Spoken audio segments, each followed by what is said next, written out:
আশা করি তোমরা সবাই ভালো আছো। আজকে ক্লাস নেব লেকচার 6। আজকের টপিকসটা হলো কেপি ও কেসি। তো কেপি ও কেসি এই টপিকসটা এই অধ্যায়ের সবথেকে বেশি ইম্পর্টেন্ট, অর্থাৎ ভেরি ভেরি ইম্পর্টেন্ট। তোমাদের এখান থেকে মানে কোশ্চেন আসে মোট 2 সেট কোশ্চেন। তার মধ্যে কেপি কেসি হলো একটা সেট আসার মতো কোশ্চেন, যেখান থেকে তোমাদের প্রায় সময় দেখবা যে এক সেট কোশ্চেন পরীক্ষায় এসে থাকে। তো এখন আমি প্রথমে দেখাবো কেপির রাশিমালা দেখাবো, তারপর কেপি দিয়ে ম্যাথ দেখাবো, তারপর আমি কেসি দেখাবো। তো প্রথমে বলবো কেপির রাশিমালা দিয়ে। এখানে আমি একটা এক্সাম্পল রাখছি যে N2+3H2 বিক্রিয়া করে আমার তৈরি করছে 2 অণু অ্যামোনিয়া। তো এই ক্ষেত্রে কোশ্চেনটা আসবে গ নাম্বার, যে বলে দেবে যে 1 নং বিক্রিয়ার বা 1 নং বিক্রিয়াটির কেপির রাশিমালাটা প্রতিপাদন করো। তো তোমার এই ক্ষেত্রে করতে হবে কি, অ্যাট ফার্স্ট তোমার এই বিক্রিয়াটা একটু মাঝখানে লিখবা, কারণ এই পাশে আমি প্রারম্ভিক এবং আমার সাম্যাবস্থা লেখা লাগবে বলে বিক্রিয়াটা সবসময় মাঝখানে লিখবা। তো আমি এখন বিক্রিয়াটা লিখলাম যে N2+3H2 বিক্রিয়া করে আমার তৈরি করছে 2 অণু অ্যামোনিয়া।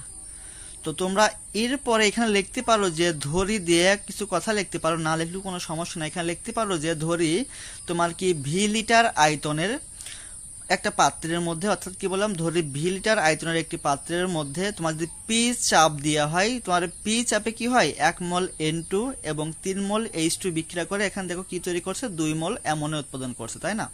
তো তারা কি হয়, এটা তোমার প্রথম অবস্থায় তারা এইভাবে 2 অণু অ্যামোনিয়া তৈরি করে। তারপর তারা কি এক সময় তারা সাম্য অবস্থায় যায়।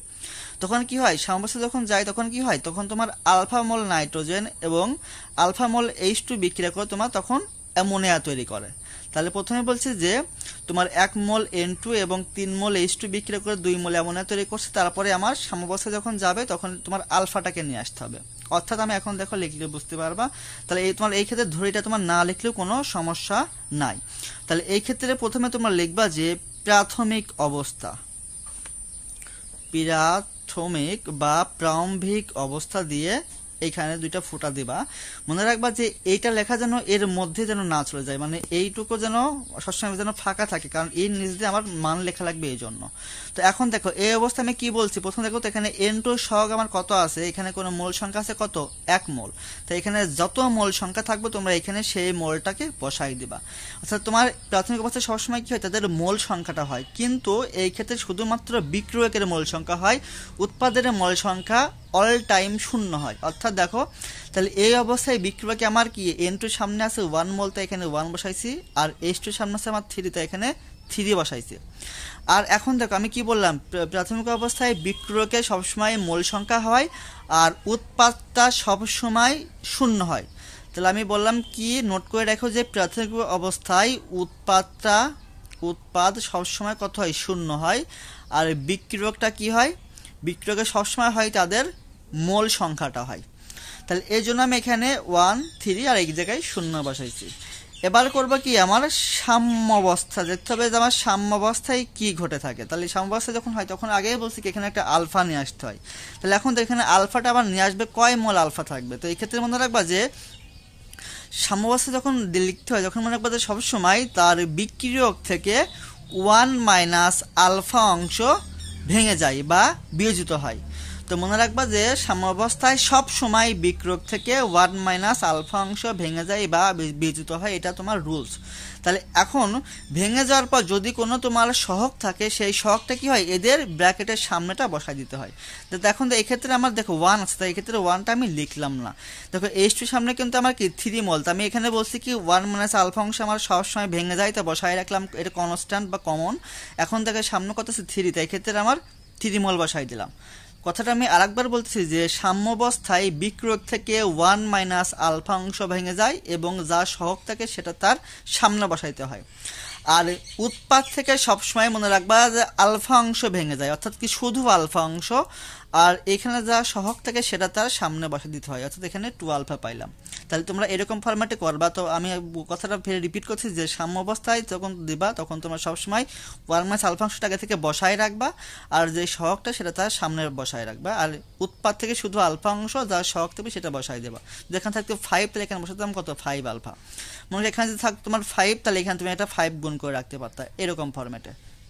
এবার করতে হবে কি, আমার সাম্য অবস্থায় মোট পরিমাণটা বের করতে হবে। এবার সাম্যাবস্থায় মোট মোল সংখ্যা বা মোট পরিমাণ দিলেও হয়ে যাবে। এখানে মোট পরিমাণ দিয়ে মানটা আমার যোগ করতে হবে, দেখো কত মোল আসে। তাহলে এই ক্ষেত্রে আমার কি ছিল, সাম্যাবস্থায় মোট পরিমাণ মোট মোল সংখ্যা কত আসে, দেখো এখানে 1 মাইনাস আলফা ছিল, মানে সবগুলো মোট মানে কি যোগফল, প্লাস দেখো আমি 3 তে মানটাকে গুণ করি কত পাই, 3 মাইনাস 3 আলফা প্লাস 2 আলফা। তাহলে এই ক্ষেত্রে দেখো আমরা এখানে মোট মান যোগ করে দেখো কত আসছে 3, আর এখানে 1 করলে 4 পাই, মাইনাস দেখো এখানে আছে কত আলফা, আর এই ক্ষেত্রে আছে আমরা কত 3, মানে মোট আছে 4 আলফা, মানে মাইনাস 4 আলফা প্লাস 2 আলফা কত হয়, দেখো মাইনাস 2 আলফা থাকে, তাই না? এটা আমি বিয়োগ করলে এখানে মাইনাস 2 আলফা পাই। তো এখানে থেকে আমি কি করব, আমার শুধু জন্য এখানে 2টা কমন নেব, তাহলে কি পাই 2 মাইনাস আলফা এটা।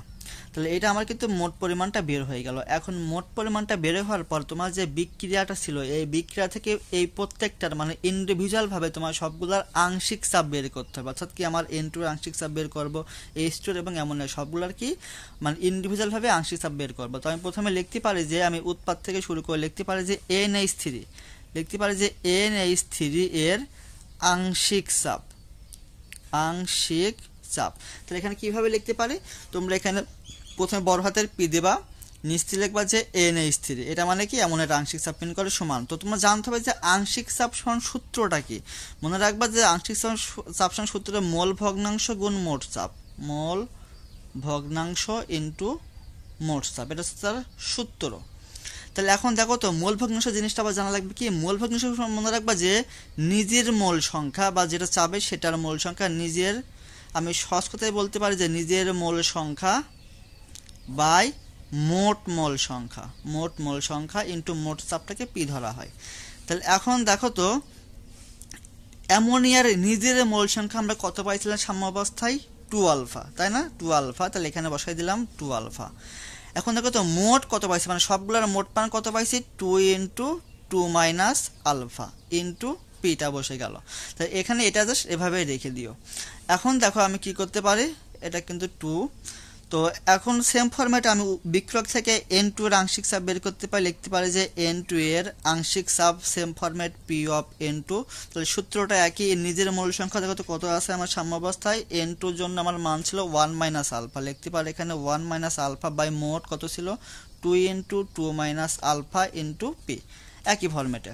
তাহলে আরেকটা আছে কি আমার H2, তোমরা এখানে লিখে দেবা যে H2 এর আংশিক চাপ। তোমরা এখানে তারা সবগুলো লেখার দরকার নাই, সবগুলো আমি পরে ইউজ করব। তো এখানে লিখবো যে P অফ H2। এখন দেখো তো এই ক্ষেত্রে মান ছিল আমার কত 3 ইনটু 1 মাইনাস আলফা, তাহলে এখানে কি করে লিখে দেবা যে 3 into 1 minus alpha by 2 into 2 minus alpha into P। তাহলে এখন দেখো আমার সবগুলোর কিন্তু আংশিক চাপটা বের হয়ে গেছে। এখন আমার কি কাজটা করতে হবে, এখন আমার মূলত কেপির সূত্রতে যাইতে হবে যে কেপির সূত্রটা কি।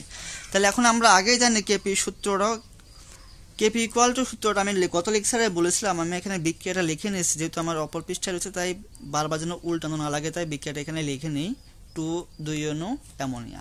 তো এখন দেখো এই ক্ষেত্রে কেপি সূত্র আমরা জানি যে উৎপাদের মোল সংখ্যা বাই কি বিক্রিয়কের মোল সংখ্যা। তাহলে উৎপাদের মোল সংখ্যা কি, তাহলে কিভাবে করতে পারে, অর্থাৎ উৎপাদের আংশিক চাপের গুণফল বাই বিক্রিয়কের আংশিক চাপের গুণফল। তাহলে এখানে P ইনটু NH3 লিখলাম, আর যা সহস্রতা কি হয়ে যায় পাওয়ার হয়ে যায়, এটা আমি আগের ক্লাসে বলছি, by P of N2 into P of H2 তার পাওয়ার কিউব। তাহলে বলছি কেপি সূত্র উৎপাদের আংশিক চাপের গুণফল বাই বিক্রিয়কের আংশিক চাপের গুণফল, আর যদি কোনো সহগ হয় সেটা তার উপরে কি হয়ে যায় পাওয়ার হয়ে যায়। এখন দেখো আমার কাজ হবে শুধু মানটাকে বসাই দেওয়া।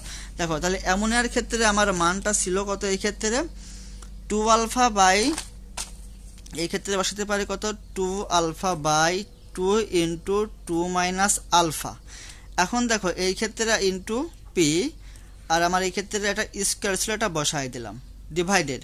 এখন দেখতে হবে আমার N2 এর মানটা ছিল কত 1 মাইনাস আলফা দিয়ে শুরু, আমি এখানে রেখে দিই যে 1 minus alpha by 2 into 2 minus alpha into P, এখানে কোনো সহগ ছিল না তাই পাওয়ারটাও হবে না, ইনটু H2 জন্য ছিল আমার কত 3 into 1 minus alpha by 2 into 2 minus alpha into P। আর এই ক্ষেত্রে আমার দেখো একটা পাওয়ার 3, তাই মোটের উপরে একটা 3 বসাই দেবো, অর্থাৎ হোল 3 বসাই দিলে হয়ে যাবে। এখন দেখো এই ক্ষেত্রে আমার গুণ করতে হবে। দেখো এক্ষেত্রে যদি আমি গুণটা করে দিই ভিতরে মানে স্কোয়ারটা করে দিই, তাহলে এখানে কত পাই 4 আলফা স্কোয়ারটা পাচ্ছি, 4 আলফা স্কোয়ার ডিভাইডেড নিচে দেখো উপরে কিন্তু একটা পি স্কোয়ারটাকে রেখে দিলাম, নিচে আছে কত, তাহলে 2 স্কোয়ার করলে এখানে একটা 4 পাই, 4/2 ইন্টু আলফা তার স্কোয়ার। এক্ষেত্রে এরকম ফরম্যাটে রাখবা, এটাকে এখানে আবার এ মাইনাস বি হোল স্কোয়ার সূত্র করার দরকার নেই, এখানে যা আছে এরকম ফরম্যাটে বসাই দেবা। ইন্টু দেখো আমি এখানে উল্টাই দেবো, মানে এইটা উপরে চলে মানে যখন তুমি উল্টাই দেবো তখন কি হয় ভাগ ফরম্যাটে কি হয় নিচেরটা কি উপরে চলে যায়, তাহলে এক্ষেত্রে পাই 2 into 2 minus alpha divided 1 minus alpha into P, পিটা আছে এখন নিচের সঙ্গে চলে গেল। এবার দেন এইটাকে যদি আমি উল্টে দিলে এখানে কি পাই 2 করলে আমি এখানে 8 পাই, উল্টে যাচ্ছে, এখানে পাই 2 মাইনাস আলফা তার কিউব ডিভাইডেড 3 করলে কত পাই 27 পাই 1 মাইনাস আলফা তার কিউব। আর পিটা ছিল কিন্তু উপরের সঙ্গে, তাই এখানে পিটা নিচে তার পি কিউব ফরম্যাটে চলে আসলো। এখন দেখো আমরা কি পাই, দেখো 4 এখন চলে গেল, এখান থেকে দুইটা আছে 2 মাইনাস আলফা স্কোয়ার, এখানে আমি কাটলে একটা 2 মাইনাস আলফা এখানে থেকে যায়। দেন দেখো এখানে পি আছে 3টা, এখানে 2টা কাটলে এখানে কিন্তু একটা পি থাকে। দেখো এই ক্ষেত্রে আপাতত এগুলাই কাটাকাটি করা যায়। এখন দেখো উপরে আমার কি আছে, আগে আমি উপরে সংখ্যাটা লিখবো। দেখো এখানে 8, এখানে 2 গুণ করলে কত হয় 8 আর 2 গুণ কত হয় 16। দেন এখানে একটা আছে কি আমার আলফা স্কোয়ার, আর এই ক্ষেত্রে দেখো 2টা আছে, তাই এখানে বলতে পারি 2 মাইনাস আলফা তার হোল স্কোয়ার ডিভাইডেড এখানে দেখো আমার সংখ্যা কত 27। দেন এখানে 1 মাইনাস আলফা দেখো এখানে একটা, এখানে আছে কয়টা 3টা, তাহলে এখানে বলতে পারে 1 minus alpha to the power 4। আর পি আছে 2টাতে, এখানে বলতে পারে কি পি স্কোয়ার। তো আমরা এরকম ফরম্যাট করলে পারে এই একটা সমীকরণ পাবো, তোমরা এই সমীকরণটা এখানে রেখে দিলে হয়ে যাবে। এখন দেখো কোনো কোনো বইতে সমীকরণটা আরেকটু বড় করা আছে, আমি সেই সমীকরণটা কীভাবে বড় করতে পারি একটু খেয়াল করো। এটা একটু বড় প্রতিপাদন, তাই আমি ডিটেলস আমাদেরকে এটা শেখাচ্ছি। দেখো যদি এখানে বড় করা হয় তাহলে এখানে কি করা যায়, দেখো মনে রাখবা যে এই যে এখানে আলফার যে মান, মনে রাখবা যে আলফার মানটা সবসময় লেস দেন 1, অর্থাৎ আলফার মানটা 1 থেকে অনেক অনেক ক্ষুদ্র। এই জন্য কি হয় যেখানে ব্র্যাকেট থাকে এই ব্র্যাকেটের মাঝখানে আলফার মানটাকে গ্রহণযোগ্য করা হয় না, অর্থাৎ এই মানটাকে বাদ দেওয়া যায়। তাহলে এখানে দেখো তো কি পাই 16 আলফা স্কোয়ার ইন্টু এখানে, তাহলে যদি আলফার মানটা আমি বাদ দিই তাহলে এখানে কি শুধু 2 থাকে, তাহলে 2 স্কোয়ার এখানে কত হয় 4 চলে আসে, 4 ডিভাইডেড এখানে 27। তাহলে এক্ষেত্রে যদি আমি আলফা মানটা বাদ দিই 1 পার 4 করলে শুধু 1-ই হয় ইন্টু পি স্কোয়ার। তাহলে এখানে আরেকটা লাইন করতে পারি যে 464 alpha square by 27 P square. দেখো কোনো কোনো বইতে তোমাদের এই পর্যন্ত প্রতিপাদনটা করা আছে, তো তোমাদের এইটা পর্যন্ত করলেও হবে, আবার এই দুই লাইনটা তো তোমরা করলেও করতে পারো। তাহলে এখানে তোমরা এই একটা টার্ম এখানে একটু নোট করে দিবা, যে এখানে লিখে দিবা যে আলফা লেস দেন 1, এর জন্য ব্র্যাকেটের মাঝে আলফার মানটাকে অগ্রাহ্য বা বাদ দিয়ে যায়। তো তোমরা এরকম ফরম্যাটে কেপি রাশিমালাগুলো প্রতিপাদন করবা। তো তোমাদের এখন এখান থেকে যেই কেপি রাশিমালাগুলো পরীক্ষার জন্য যেগুলো লাগবে সেগুলো আমি এখন বলবো। তো তোমরা বাসায় বসে এগুলা প্র্যাকটিস করবা, যেগুলো আমি এখন বলবো সেগুলো সবগুলাই কেপির রাশিমালা বের করবা। আমি এখানে লিখে দিয়ে আছে, এগুলো সবগুলো তোমরা বাসায় বসে কেপির রাশিমালা বের করবা। প্রথমটা আমি রাখছি কি PCl5 থেকে PCl3 প্লাস Cl2, দেন রাখছে কি অ্যামোনিয়াটা আমি করলাম N2O4টা এবং 2SI। তোমাদের এই চারটায় পরীক্ষার জন্য সবসময় দেখবা যে এসে থাকে, যে কোনো একটা পরীক্ষায় কেপি এর রাশিমালা চাইতে পারে। তো তোমাদের এই ক্ষেত্রে কি পরীক্ষায় কেপি এর মানও চাইতে পারে, যদি পরীক্ষায় তোমাদের কেপি এর মান চাই তাহলে মনে রাখবে তোমরা এই ক্ষেত্রে কি করবা, ওই সময় দেখবা যে কি করে তোমাদের এখানে একটা যে এই যে আলফা না, এই আলফার মানটা দিয়ে দেবে, এরকম বলে দেবে আলফার মানটা 30%। তখন তোমরা কি করবা এই আলফার মান 30% মানে কত 30/100 অর্থাৎ কি 0.3। তো তোমরা তখন করবা কি এই আলফার মানটা এখানে 0.3 এখানে বসায় জাস্ট চলে আসবা, আর দেখবে তখন কি হয় এটা পির মান দিয়ে দেবে, অর্থাৎ আলফা এবং পির মান যখন দিয়ে দেবে তখন তোমরা মানগুলো এখান থেকে বসায় আসবে। অথবা তোমরা করতে পারো এই মানটা এই পর্যন্ত করার পরে তোমরা এই ক্ষেত্রে আলফা এবং পির মানটা এখানে বসায় রাখতে পারো। তোমরা এরকম ফরম্যাটে কেপি এর এনে কোশ্চেন আসে তোমরা অবশ্যই বের করতে পারবা সবাই।